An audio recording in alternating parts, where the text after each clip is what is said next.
Bismillahirrahmanirrahim. Assalamualaikum warahmatullahi wabarakatuh. Pemirsa BMH TV dimanapun berada, alhamdulillah kembali kita di dalam acara dialog bersama. Dan pada kesempatan ini kita akan berbincang tentang program ketahanan pangan. Dan BMH telah melakukan program ketahanan pangan dalam bentuk penanaman padi di sawah-sawah, dan sejauh ini sudah ada di 3 titik utama, yaitu Merauke, Kediri, dan di tempat ini Bekasi, Jawa Barat.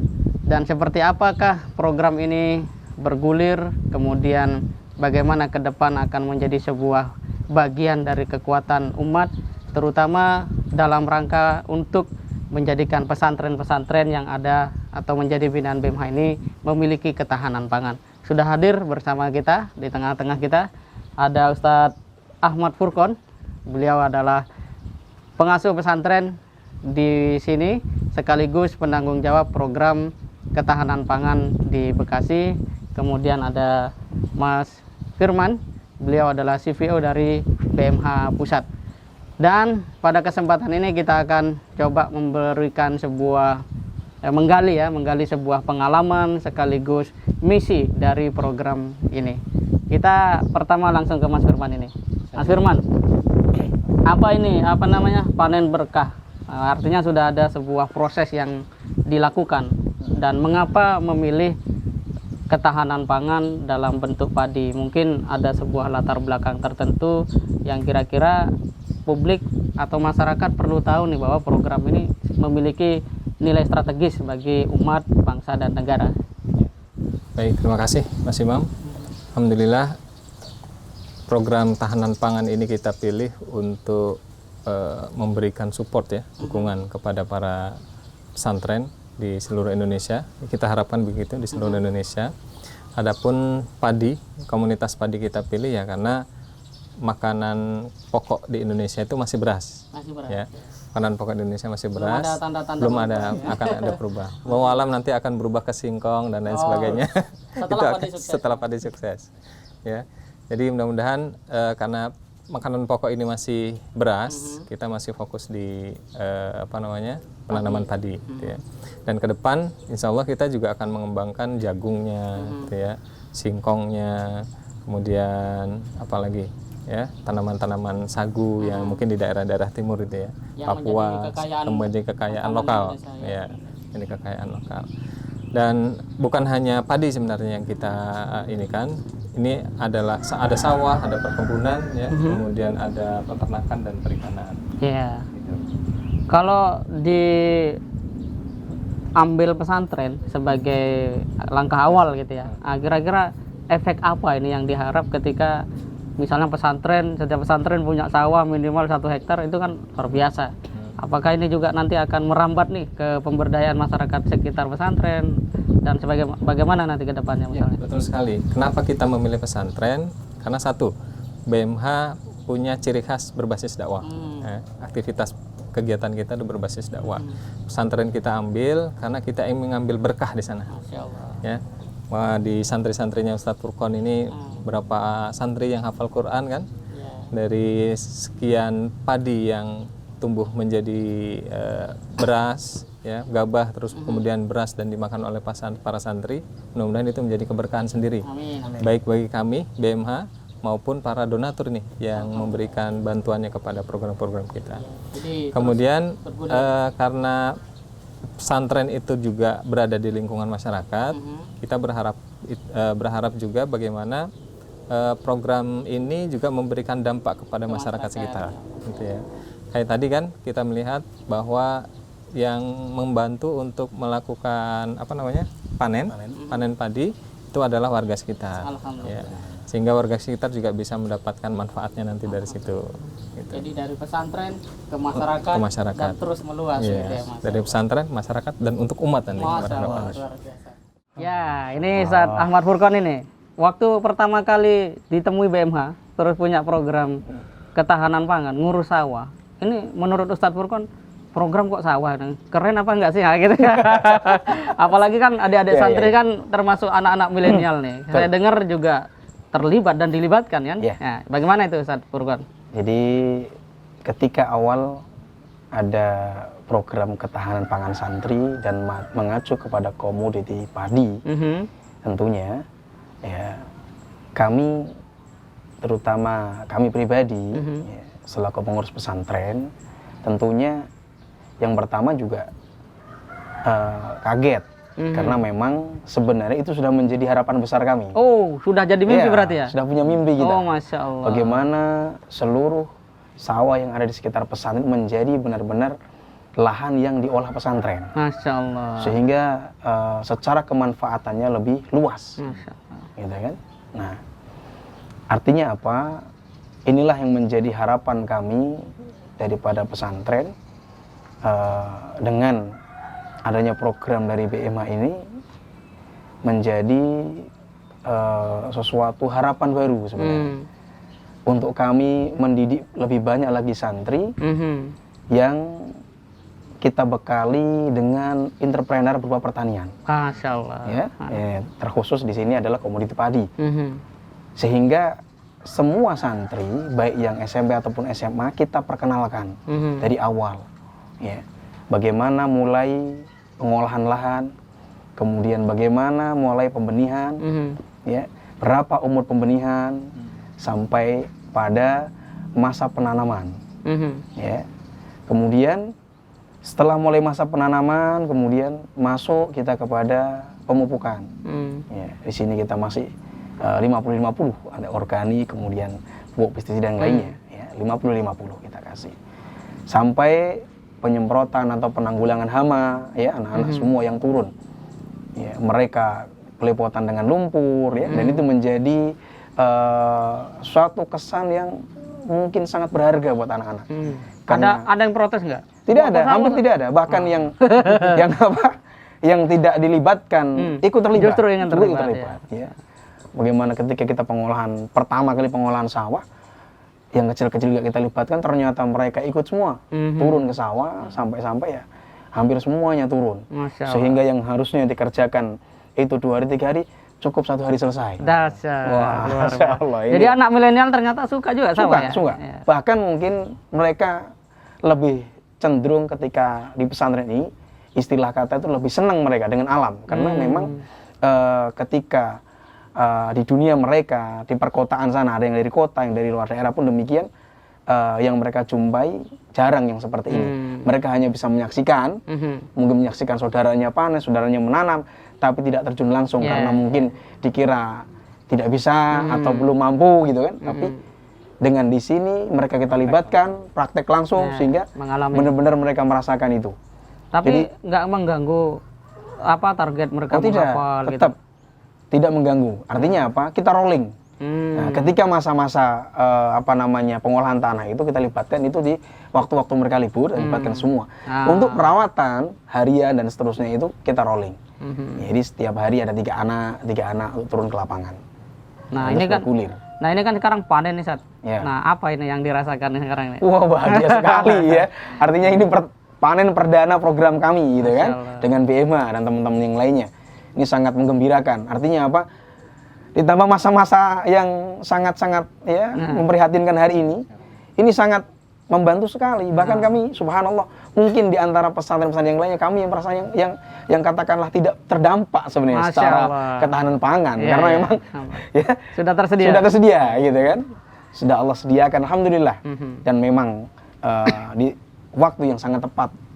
Inilah semua karena takdir Allah, panen dengan waktu yang tepat.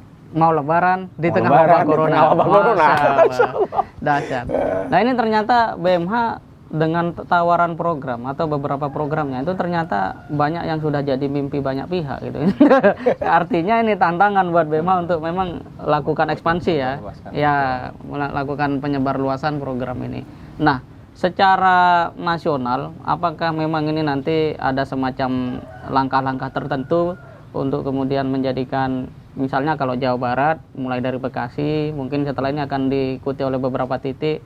Nah, itu sejauh mana ada agenda ke sana? Ya, memang secara nasional ini menjadi pilot project kita ya. Kita berharap nanti di setiap pulau itu ada ya pengolahan sawahnya itu.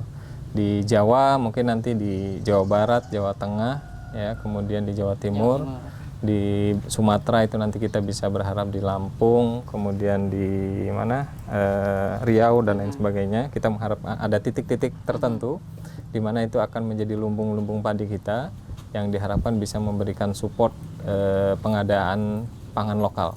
Ya. Di Papua, di Sulawesi kita juga sudah ada beberapa lahan yang insya Allah nanti kalau ini sukses kita akan duplikasikan ke beberapa titik yang ada. Ya, berarti Ustadz Furqon mimpi udah terjawab nih. Sudah. Ya, ke depan ini kalau sudah misalnya 1 hektar, tiba-tiba banyak yang tertarik nih dukung pesantren, sebelum jadi punya 5 hektar, 10 hektar. Nah itu kira-kira akan seperti apa pesantrennya? Apakah masih pesantren Quran atau menjadi pesantren pertanian ya? Tetap. Ya. Jadi tetap ya. Tetap kita ya. tetap kepada visi dan misi awal kita, ya tidak lepas daripada itu, ya kita pesantren, tahfidz Quran, ya kan, kita belajar ulumuddin, ulum syar'i di sini, namun tetap kita bekali dengan skill. Ini bagian daripada kebutuhan para dai, para santri ketika terjun ke masyarakat, sehingga mereka mampu apa? Memberikan sumbangsi untuk masyarakat. Alhamdulillah. Dia berdaya, ya, di samping dia bisa ngajar ngaji, ya. Satu sisi dia juga minimal menjadi penyuluh pertanian, ya, atau juga dia pelaku utama dalam pertanian. Jadi dai pembangunan. Betul nanti, sekali. Artinya apa? Benar-benar istilahnya memberi manfaat. Kemanfaatannya bisa dirasakan secara langsung. Karena kita lihat notabene negeri kita ini kaya dengan pertanian, ya tentunya. Apakah tidak menjadi suatu yang menarik ketika para penghafal Quran ini ternyata mereka ahli pertanian? Masya Allah, keren banget, ya kan? Keren banget. Nah, makanya gini, ketika nanti ini 1 hektar kemudian beralih menjadi 5 hektar bahkan mungkin 20 hektar, ini tentunya akan semakin banyak pula santri yang kita libatkan. Tentunya apa? Pun akan semakin banyak memberi manfaat kepada santri-santri yang memang ingin mereka belajar menimba ilmu agama sambil mereka belajar dari sisi skill berupa pertanian ini. Dan memang para nabi dan rasul dulu kan berdakwah ada skill masing-masing ya. Ada, ini sangat penting. Ada pedagang, bergembala gitu ya. Ini sangat penting sekali. Masya Allah. Bekal ini harus dimiliki, bahkan wajib dimiliki setiap dai atau setiap santri, karena jangan sampai image di masyarakat ketika santri selesai dia bingung mau ngapain dan mau berbuat apa di masyarakat. Betul. Selama ini banyak santri bingung ini 2,5 zakat emas itu konversinya berapa, zakat fitrah kalau ke uang berapa. Karena memang banyak ilmu fikih itu di teori gitu ya, tidak bisa diterapkan. Karena banyak orang yang belum melakukan ya usaha-usaha itu, pertanian, kemudian perdagangan itu sendiri. Ya, alhamdulillah ini sudah saya katakan termasuk perdana yang bagus ya, panen yang berhasil saya katakan. Karena memang kalau kita lihat dari ujung jalan sana, sebelah kanan kiri itu banyak yang kurang hasilnya, bahkan gagal panen. Masya Allah. Tapi alhamdulillah dengan perdana kita ini kita sudah mendapatkan hasil yang bagus dan insya Allah maksimal.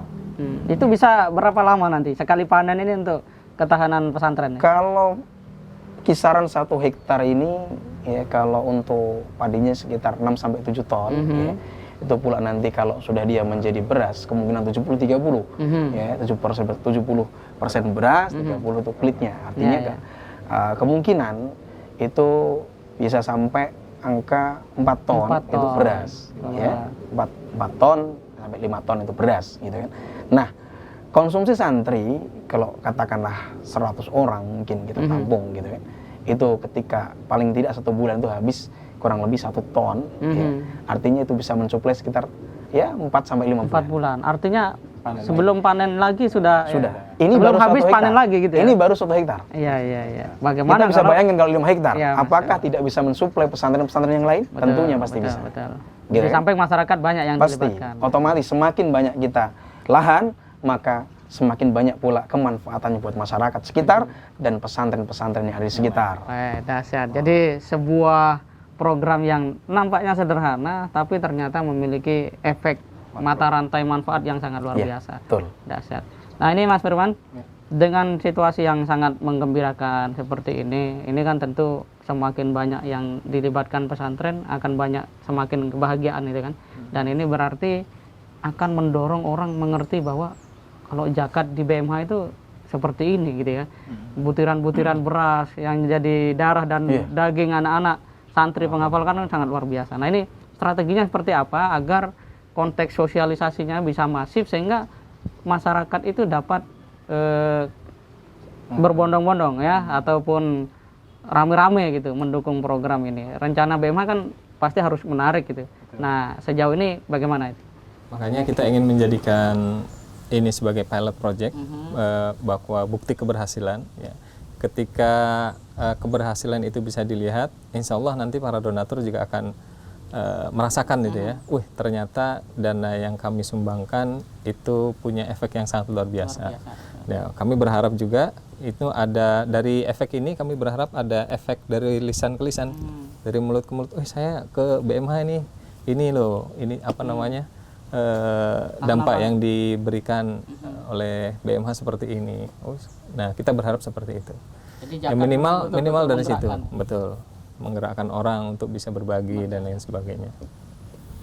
Ya, jangan-jangan mungkin dengan bibit misalnya yang dibacakan Quran setiap hari oleh para santrinya itu menjadi bibit unggul. Nah, itu perlu diteliti juga ya. Selamat dari gagal panen.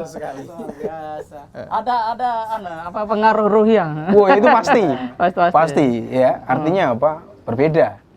Ketika seseorang memulai menanam dengan membaca doa, dan dia berdoa di malam hari. Dan memang selama ini waktu itu begitu cara mengelolanya, baca doa dulu. Selalu saya sarankan.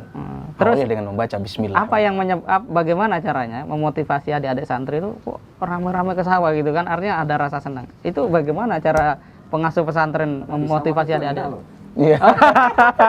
Saya kecil di sana. Iya, betul. Iya. Jadi di antaranya selalu kami tanamkan bahwasanya kalian harus merasakan bagaimana memproses. Hadir sesuap nasi yang masuk ke mulut itu melalui proses yang panjang. Kalau kalian merasakan proses itu, maka di sana ada rasa syukur yang besar. Masya Allah. Sehingga belajar itu tidak hanya di dalam kelas, tapi inilah belajar pada karya nyata di lapangan. Universitas kehidupan. Iya, sehingga anak-anak betul-betul lebih menghargai, terjun, dan mereka lebih istilahnya itu mengapresiasi dengan bagus, sehingga subhanallah tanpa disuruh kemudian mereka sudah ikut. Berarti ada perubahan juga atau dampak pada etos belajar adik-adik ini? Kalau untuk dampak belajarnya tetap mereka ya, artinya justru bisa menjadi lebih semangat, gitu kan? Karena memang merasakan ternyata tidak ringan, gitu kan? Tidak ringan, harus berpeluh, kemudian dia harus berpanas-panas, kemudian harus gatal juga ya, tadi. dia harus belepotan dengan lumpur dan segalanya, gitu kan? Sehingga mereka terkenang, ternyata beginilah orang tuaku ya, ketika mereka bersusah payah dalam memberikan nafkah untuk anak-anaknya. Luar biasa. Hanya dari sebuah program ketahanan pangan banyak efek yang bisa ditimbulkan, luar biasa. Sangat substansial. Karakter ini terbentuk, gitu. Ketangguhan mereka juga bisa teruji dengan kondisi seperti ini. Gitu. Nah, ini tadi Mas Firman katanya waktu kecil sering di sawah ini. Nah, ini kayaknya anak-anak milenial sekarang nih ketemu lumpur aja enggak gitu ya. Megang lumpur aja enggak gitu ya. Jadi apa sebenarnya sawah dalam perspektif Mas Firman secara pribadi ketika kecil? Ini kan generasi milenial agar tahu gitu. Dan jangan takut ke sawah gitu kan. Nah, rasakanlah nikmatnya menjadi petani gitu kan. Seperti apa itu Mas Firman? Memang saya kecil di sawah gitu ya. Walaupun bukan anak petani, tapi di desa saya itu ya banyak sawah, sehingga tempat main itu ya di sawah. Main di sawah, kejar-kejaran, terkadang bantu-bantu itu tadi, nanam, panen dan lain sebagainya. Ada nilai apa yang saat ini bisa diambil gitu?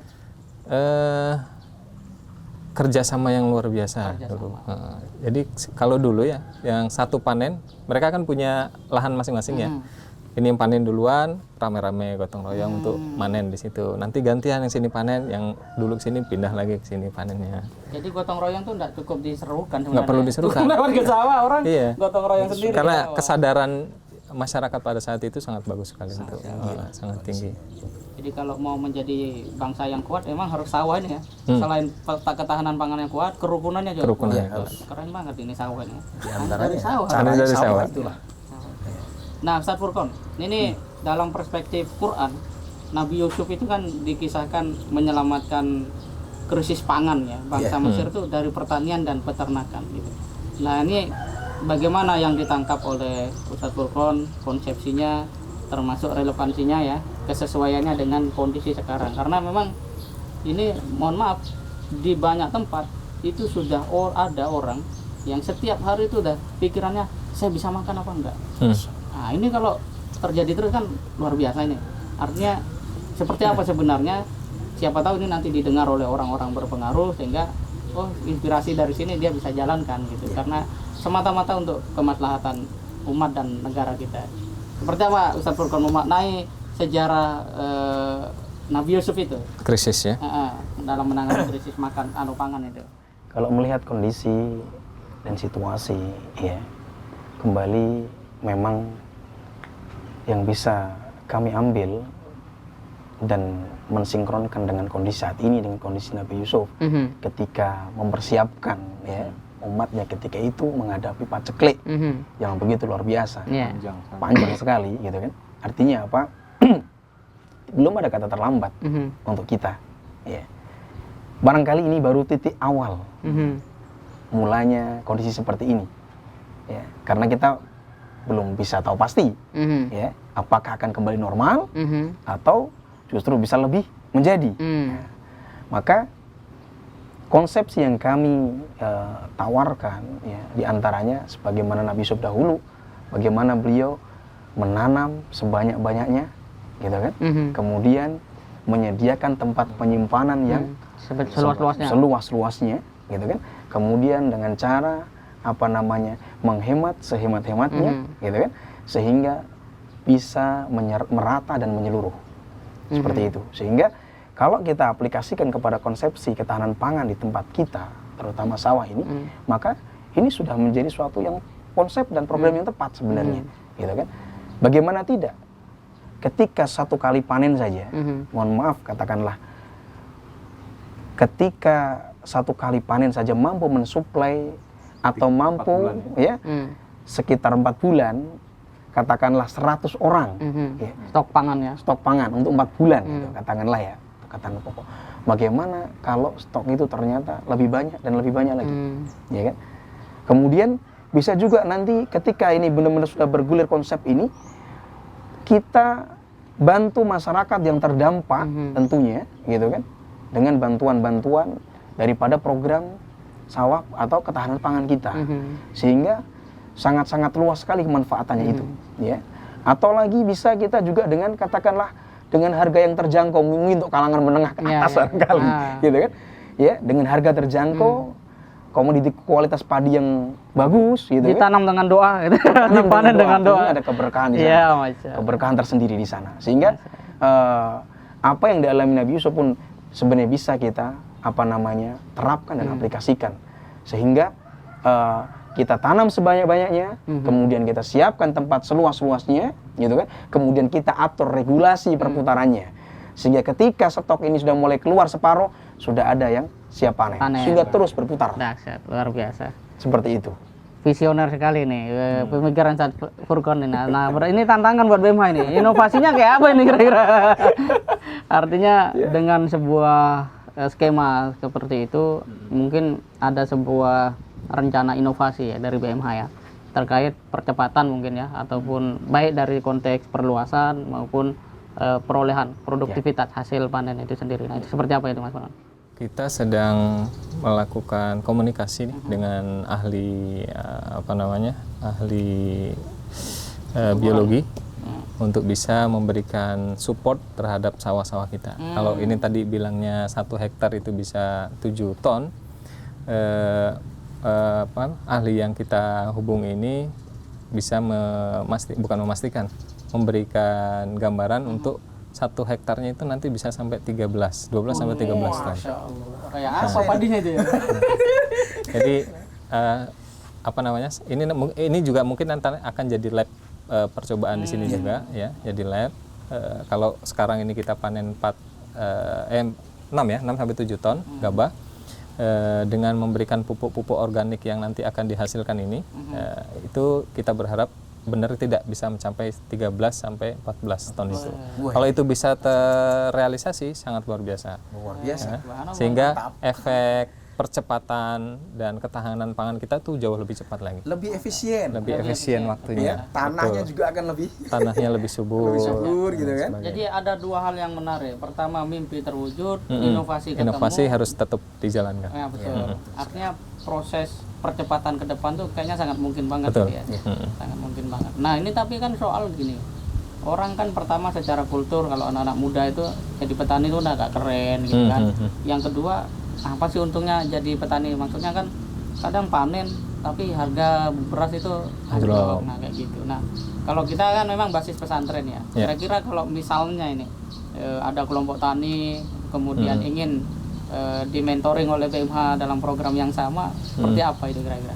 Ya, bisa sekali. Makanya kita ingin melahirkan lab-lab percobaan itu di beberapa wilayah agar bisa memberikan bukti. Terkadang kan masyarakat kalau kita hanya berbicara karena sudah muak dengan janji-janji ya, bisa jadi apa yang sudah kita apa yang sudah nanti sampaikan paling cuma janji, paling cuma omongan dan lain sebagainya. Tapi kalau kita sudah punya bukti, ada lab di sini misalnya, terus di Cianjur, di Jawa Timur dan lain sebagainya, oh ternyata benar ini ya, baru kita bisa ini kan kepada masyarakat. Ya, kita tunjukkan, kalau perlu kita ajak, ini loh sawah kita. Kalau panen ini 1 hektar, kita panen, kita lihat timbang berapa kilo, berapa ton nanti hasilnya. Dan mudah-mudahan itu bisa menggerakkan para petani nih, yang awalnya petaninya saya tanamnya segini, kerja keras dan lain sebagainya, hasilnya kan apa istilahnya tekor gitu ya. Biaya pupuknya mahal kan dan lain sebagainya, belum kerja kita sudah 3-4 bulan hasilnya seperti itu. Yang kita berharap dengan kerja yang sama, dengan pupuk mungkin nanti juga harganya jauh lebih murah, tapi memberikan hasil yang sangat luar biasa. Gitu. Mana sadar Farwan? Ini 1 hektar bisa 13 sampai 14 ton ini. Luar biasa. Artinya berarti berapa bulan tuh? 8 bulan ya? Iya, artinya begini. Ketika ada inovasi seperti itu, semacam itu ya. Mungkin lab kita yang di sini tidak akan menjadi proyek pilot BMH secara nasional, akan tapi mungkin pertanian umumnya secara nasional. Ya. Kenapa? Karena nanti tetap semua petani yang ada di sini semua akan menginduk ke sini. Ya, coba ya. Kan? Artinya apa? Kok beda di sini? Di sini ada strategi yang luar biasa, baik strategi dakwah dan yang lainnya. Karena apa? Orang tertarik ketika melihat itu kok panennya berbeda, gitu kan? Apa rahasianya, Ustaz? Apa rahasianya? Kita nanam bersama, ya, kita nanam bersama, gitu kan istilahnya, ya, dengan suplai air yang sama gitu kan? Betul. Kok ternyata panen juga bareng, tapi kok hasilnya berbeda? Betul. Nah, ini kan menarik. Otomatis harus mondok dulu nanti. Ya, betul. Kalau itu terjadi, Ustadz bilang, ibu harus rajin sholat. Mau sholat semua itu kan? Pasti. Jadi dakwah jauh lebih efektif. Ya, artinya lebih efektif sekali gitu kan? Karena selama ini yang terjadi, yang menjadi momok masyarakat ketika mereka berganti kepada produk baru, yang terjadi apa? Takut gagal. Ya kan? Paranoid sudah menghantui mereka. Artinya apa? Jangan pindah-pindah pupuk, jangan pindah-pindah metode. Kalau nanti pindah kita malah nggak panen bagaimana? Ya kan? Tulu panennya bagaimana? Maka ini tugas kita juga menjadi tantangan buat kami pengelola. Ketika nanti sudah masuk inovasi itu, maka kami akan berusaha memaksimalkan diri, mengaplikasikan ya ke lapangan, sehingga benar-benar nanti harapannya sesuai dengan informasi bisa sampai 13 ton. Masya Allah, luar Ini biasa. luar biasa. Dahsyat. Sangat luar biasa sekali. Bayangkan dari 7 ton sampai ke 13 ton. Ya, hampir 2 kali lipat. Ya, hampir 2 kali lipat. Siapa yang tidak tertarik ketika sawahnya 1 hektar yang biasa 7 ton kemudian ditanami sekali tanam menjadi 13 ton? Semua pasti akan tertarik. Semua akan tertarik. Bahkan mungkin kalau mereka katakanlah modalnya agak sedikit lebih mahal pun dia tidak masalah. Kenapa? Hasilnya 2 kali lipat.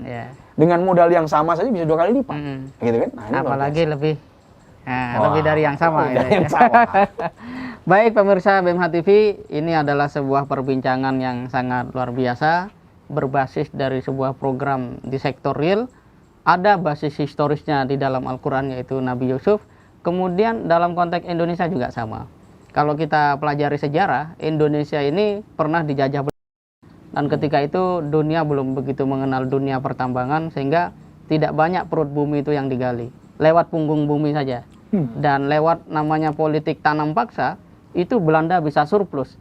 Dari tadinya negara berhutang menjadi negara yang surplus dari sisi keuangan atau devisa bahasa kita sekarang.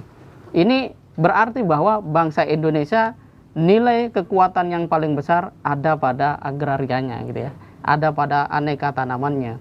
Dan kalau ini menjadi sebuah gerakan kesadaran, kemudian gerakan ekonomi yang terus digulirkan, pesantren-pesantren ke depan itu bukan hanya mencetak dai, tapi juga seorang ahli dakwah dengan keahlian ya, skill-skill seperti ke sawah, mengelola padi, jagung dan seterusnya, maka akan terjadi sebuah perubahan radikal ya, gitu ya, dan menyeluruh, komprehensif, yang tentu akan membawa sebuah berkah. Dan ingat, itu berawal dari kesadaran yang sangat sederhana dan terus diulang-ulang oleh Allah dan Rasul-Nya, yaitu agar kita senantiasa bersedekah dan menunaikan zakat. Inilah momentum kita untuk sama-sama saling menguatkan, saling menegakkan nilai-nilai di dalam Islam itu menjadi sebuah kekuatan nyata yang dapat melindungi masyarakat, bahkan bangsa dan negara dari ancaman yang nyata, yaitu krisis pangan. Saatnya kita bersinergi bersama dalam total kebaikan menuju ridha Allah Subhanahu wa taala. Demikian, terima kasih. Assalamualaikum warahmatullahi wabarakatuh. Waalaikumsalam.